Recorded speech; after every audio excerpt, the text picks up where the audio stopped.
Hi, this is Congressman Tom Cole. This is another one of our congressional updates or congressional chats.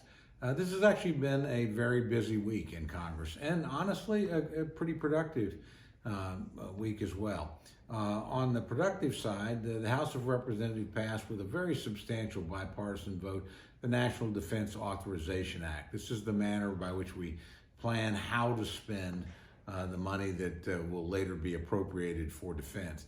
And this has actually been an area where the two parties have historically worked together very well. We've managed to complete this bill for now, assuming we do this year, 60 straight years. The Senate is moving along its version as well. And so while this passed, we'll actually have a conference between the Senate bill. I expect theirs to pass in the next couple of weeks. And hopefully by the end of September, we'll actually have it past both chambers after they reach agreement, and then the president will sign it. So things are moving along pretty well. Certainly some controversies about it, there always are, but at the end of the day, we've always found a way to make that work. On the second major accomplishment, we probably had the most important environmental legislation literally in a generation. And this is something that the Senate had already passed. It's called the Great American Outdoors Act. Inside the Capitol, it's known as the Land and Waters Bill. It's literally the funds whereby the federal government both preserves new property, deals with maintenance backlogs in the national parks, but also provides very important water grants to municipalities and to rural communities. So it's a big bill. It's a multi-billion-dollar, multi-year bill, and it's a permanent reauthorization bill. In other words, these things will now go on in perpetuity. They'll be changed and updated regularly, but there's never a chance that they'll run out. This, too, was a major bipartisan vote, a very substantial vote in favor, contributed by both sides of the aisle. So the president's already announced he'll sign the bill, so that's a second great accomplishment. The rest of the week has been devoted to the appropriations process. As you might remember from last week, I mentioned the Appropriations Committee had marked up all 12 of the bills. This is a pretty partisan exercise at this point. Those bills are now being brought to the floor in what are called mini buses. That is several bills grouped together, multiple amendments.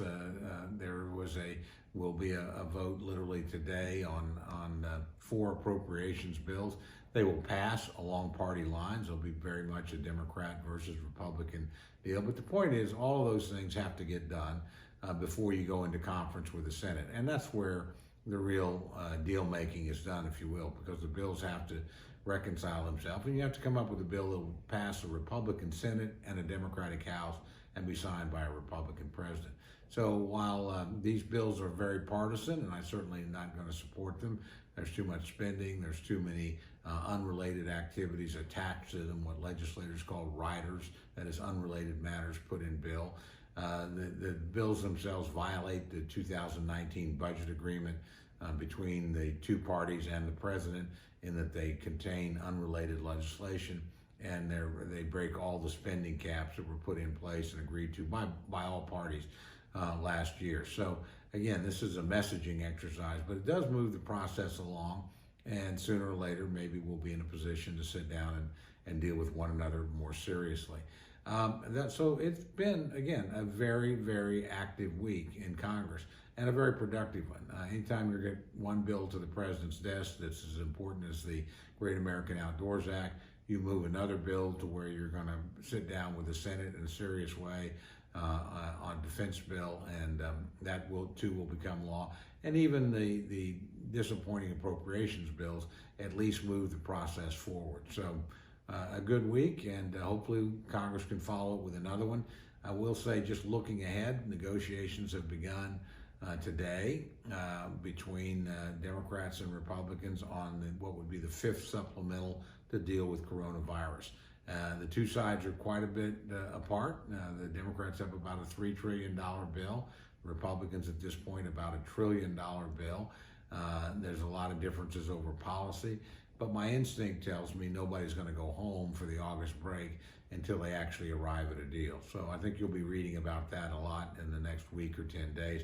Hopefully, again, we can come to a bipartisan compromise that the president can sign. We've done that on coronavirus 4 times in a row. I think it's very important that we manage to do that a fifth time, both in terms of making sure we continue to make progress against the disease, particularly on the vaccine and the therapeutics front, and that we sustain our economy through a very difficult period. So we're going to be working on that, and I'm sure we'll chat about it next week.